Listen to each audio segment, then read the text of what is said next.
Something extremely strange just happened on crypto Twitter. Names that should never appear in the same sentence are suddenly everywhere together. Jeffrey Epstein, MIT, Bitcoin, Ripple, XRP. For years, these existed in completely separate worlds. Then overnight, one unsealed email turned social media into chaos. People are making wild claims before even reading what actually happened. My goal today is simple: help you understand what's being shared, why everyone is reacting this way, and what actually matters for your investments. This morning, a 2014 email resurfaced in a massive document release. Within hours, screenshots went viral. Threads exploded. Suddenly, people claimed Jeffrey Epstein secretly funded Bitcoin's development, that MIT played a hidden role, and that Ripple was deliberately targeted by regulators as part of some coordinated attack. These claims spread fast, not because they're proven, but because they're emotionally charged and shockingly easy to misunderstand. But here's what almost nobody is asking. What does this email actually say? Before we go further, understand this. There's a massive difference between someone appearing in an email and someone secretly controlling an entire industry. The email everyone's talking about dates back to 2014. It was written by Austin Hill, an early blockchain investor and co-founder of Machine Face Systems. Hill reached out to Jeffrey Epstein and MIT's Joy Ito, complaining about a conflict involving Ripple and Stellar. At the time, Ripple and Stellar were competing technologies. Jed McCaleb had just left Ripple to launch Stellar as a separate project. Hill's concern wasn't political, criminal, or ideological. It was financial and competitive. He believed investors backing both Ripple and Stellar were hurting the ecosystem they were trying to build. That's an important point being completely ignored today. This wasn't an email about control, manipulation, or sabotage. It was an investor complaining about capital allocation and competition between two similar blockchain projects. That type of conversation happens constantly in venture capital, especially in early-stage technology. However, once the name Jeffrey Epstein appears anywhere, logic disappears. People immediately assume hidden agendas, secret funding, and long-term plots. And that's exactly what happened here. Crypto Twitter took that emotional trigger and turned a decade-old investor dispute into a conspiracy about regulatory capture, intelligence agencies, and deliberate suppression of XRP. Now let's talk about what actually matters. There is no credible evidence that Ripple received funding from Jeffrey Epstein. There's also no evidence that Epstein directed regulatory attacks against Ripple or influenced the SEC to protect Bitcoin while targeting XRP. None. Zero.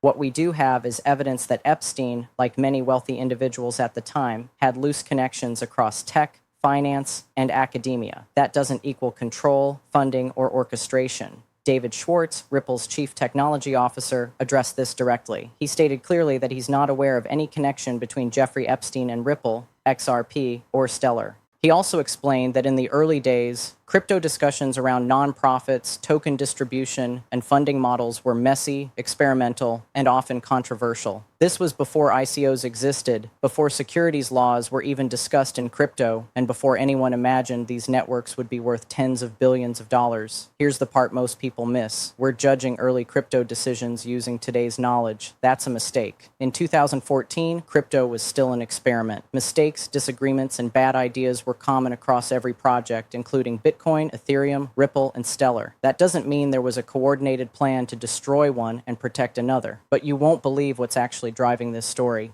What we're seeing today isn't new information changing XRP's fundamentals. What we're seeing is social media amplifying fear, suspicion, and confusion. This happens every market cycle. When prices stagnate or emotions run high, narratives get darker, louder, and more dramatic. If you're an XRP holder, this email doesn't change the technology. It doesn't change Ripple's partnerships. It doesn't change regulatory outcomes already decided in court. It doesn't change adoption. It's noise, not signal. We need to slow down and look at incentives and timelines. Financial markets aren't driven by mystery villains sitting in dark rooms. They're driven by money, competition, and human self-interest. When you analyze this story through that lens, most conspiracy claims immediately fall apart. First, let's talk about 2014, because context here is everything. In 2014, crypto wasn't a trillion-dollar asset class. Bitcoin was still considered experimental.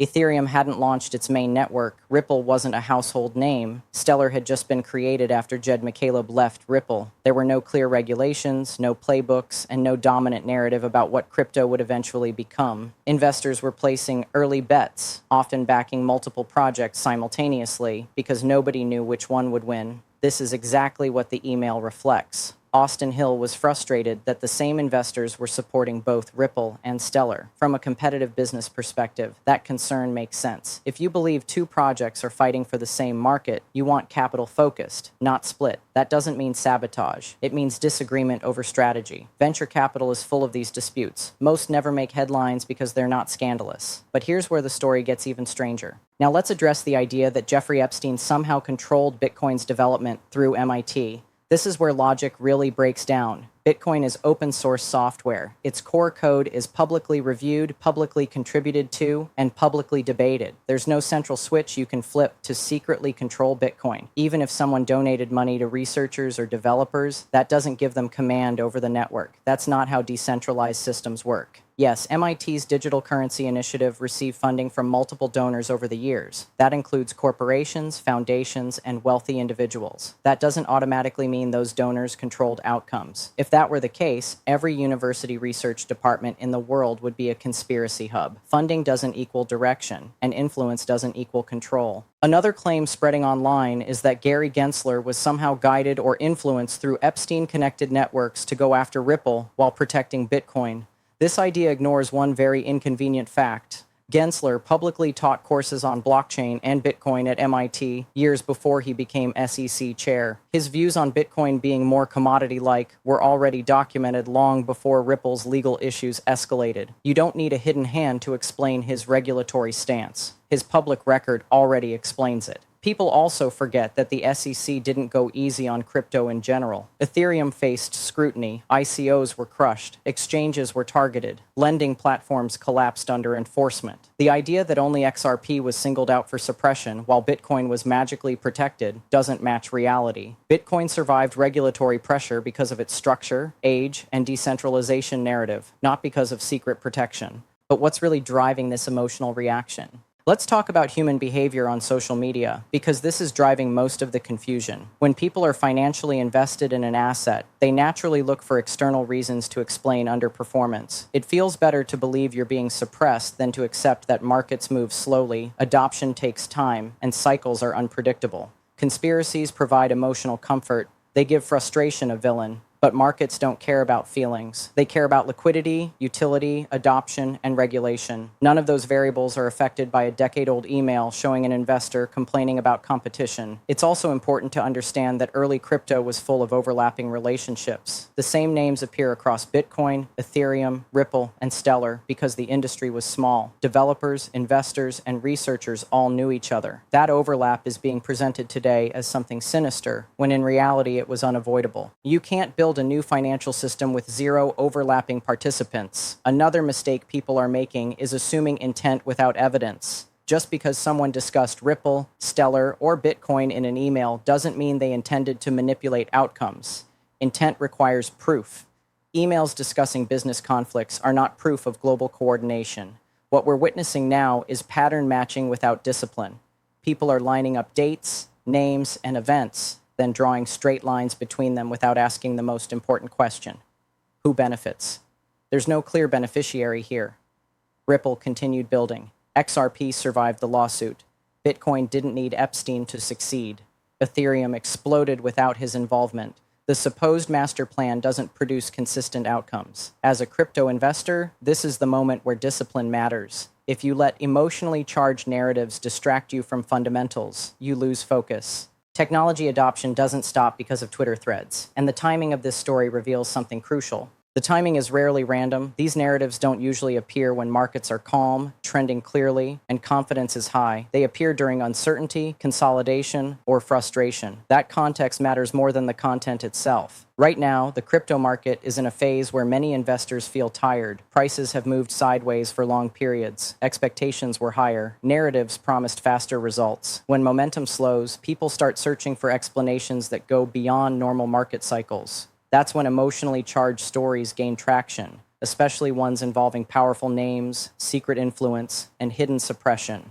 Humans are wired to look for meaning in chaos. When outcomes don't match expectations, the brain looks for causes that feel proportional to the disappointment. A boring explanation like markets need time doesn't satisfy that emotional need. A dramatic explanation like powerful forces are holding this back feels more complete, even if it's unsupported. This is why resurfaced documents become fuel. Old emails, partial screenshots, and out-of-context quotes are easy to turn into narratives. Most people don't read original sources. They read interpretations. Those interpretations then get filtered through personal bias. Bitcoin supporters interpret the story one way. XRP supporters interpret it another. Everyone sees what they want to see. Social media amplifies this effect. Platforms reward engagement, not accuracy. The more shocking the claim, the more attention it gets. Calm explanations don't go viral. Conspiracies do. That creates a feedback loop where the loudest voices dominate the conversation, even if they're the least informed. Another key factor is tribalism. Crypto has never been just about technology. It's always been about identity.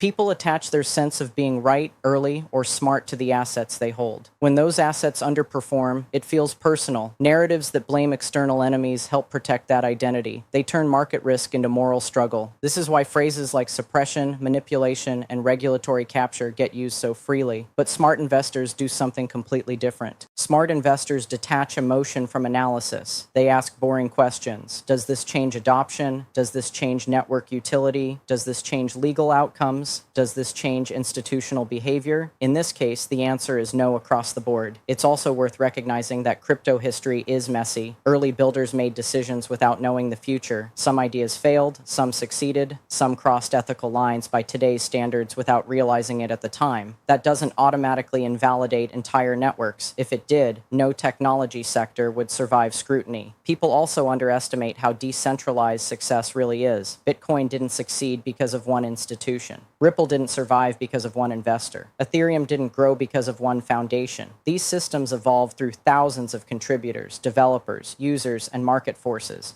Trying to reduce that complexity to a single villain or benefactor is intellectually lazy. Another reason these stories spread is because they create a sense of urgency. If you believe there's a hidden war happening behind the scenes, every price move feels like a signal. Every regulatory action feels intentional. That keeps people emotionally engaged even when markets are boring. Engagement is addictive, but urgency without clarity leads to bad decisions. It leads people to overtrade, panic, or double down without reassessing fundamentals. That's why experienced analysts often sound boring. Boring protects capital. Excitement destroys it. For XRP specifically, nothing in this narrative changes the core thesis. Ripple continues expanding payment corridors. Institutions continue testing blockchain-based settlement. Legal clarity has improved compared to previous years. None of that is affected by decade-old emails resurfacing on social media. It's also important to understand that regulation is slow and political by nature. Regulators react to public pressure, industry growth, and legal precedent. They don't operate on secret instructions that remain hidden for decades without leaks. Real corruption leaves paper trails, not vague online theories. The biggest risk for retail investors isn't manipulation by elites. It's emotional decision-making driven by narratives that feel good but explain nothing. And here's what actually happened in early crypto. When you actually study early crypto history, you realize something important. Nobody needed a secret plot to slow anyone down. Competition alone was enough. In the early days of crypto, everything was a zero-sum mindset. Capital was limited. Attention was limited. Developers were limited. If one project gained momentum, others felt threatened. This wasn't ideological warfare. It was survival. Bitcoin, Ripple, Stellar, and Ethereum weren't trying to coexist peacefully. They were all trying to become the dominant standard. Ripple's focus on payments directly challenged Bitcoin's narrative as money. Stellar's launch challenged Ripple's positioning. Ethereum challenged both by introducing smart contracts. Every project believed its approach was the future. That naturally created friction, criticism, and aggressive behavior from investors and founders. The Austin Hill email fits perfectly into that environment. He wasn't trying to destroy technology. He was trying to protect his investment thesis. He believed backing two competing payment networks weakened the ecosystem he supported. You may disagree with that view, but it doesn't make it criminal or conspiratorial. It makes it typical venture capital behavior. People often forget that Bitcoin itself faced intense criticism in its early years. Governments called it dangerous. Banks dismissed it. Economists laughed at it. If there had been a coordinated effort to protect Bitcoin, it did a terrible job at the time. Bitcoin survived because its network grew organically, not because it was shielded from competition. The idea that Ripple needed to be stopped also ignores reality. Ripple didn't stop. XRP didn't disappear. The company survived one of the most aggressive regulatory battles in crypto history and is still operating globally. That doesn't look like a successful suppression campaign. What actually happened is much simpler.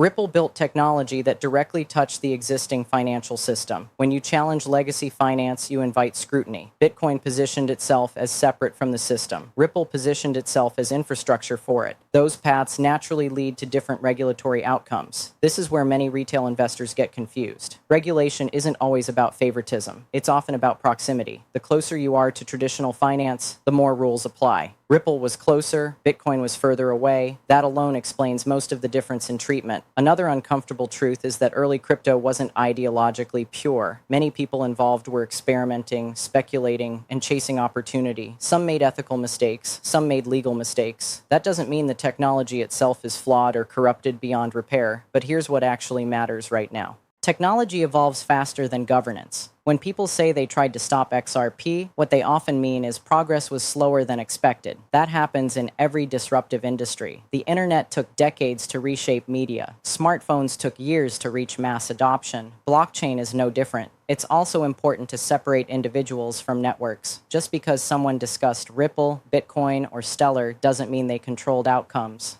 Large systems are shaped by thousands of decisions made independently. Assigning intent to a single group oversimplifies reality. Competition in crypto was brutal because the stakes were unknown.